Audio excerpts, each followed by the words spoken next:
মুন্সিগঞ্জ জেলার ছেলে আমি, সিরাজদিগান থানা, রাজানগর ইউনিয়ন আমার, মধুপুরে বাসা। আমি মুন্সিগঞ্জ বিক্রমপুরের পোলা।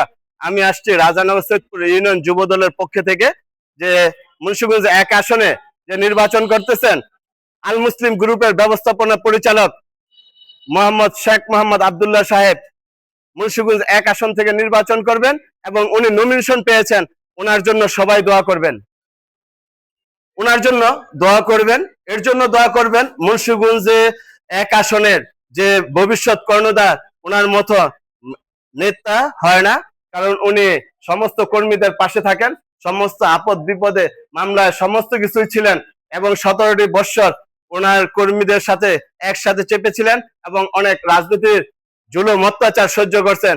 এবং এর জন্য আমাদের তারুণ্যের অহংকার তারেক রহমান মুন্সিগঞ্জ 1 আসন থেকে শেখ মোহাম্মদ আব্দুল্লাহ সাহেবকে 1 নং আসন থেকে নমিনেশন দিয়েছেন। এর জন্য আমরা মুন্সিগঞ্জ 1 আসনের যত যুব দলের প্লাবান আছে, সারা বাংলাদেশের যত যুব দলের প্লাবান আছে, সমস্ত যুব দলের পক্ষে থেকে কাজ করব।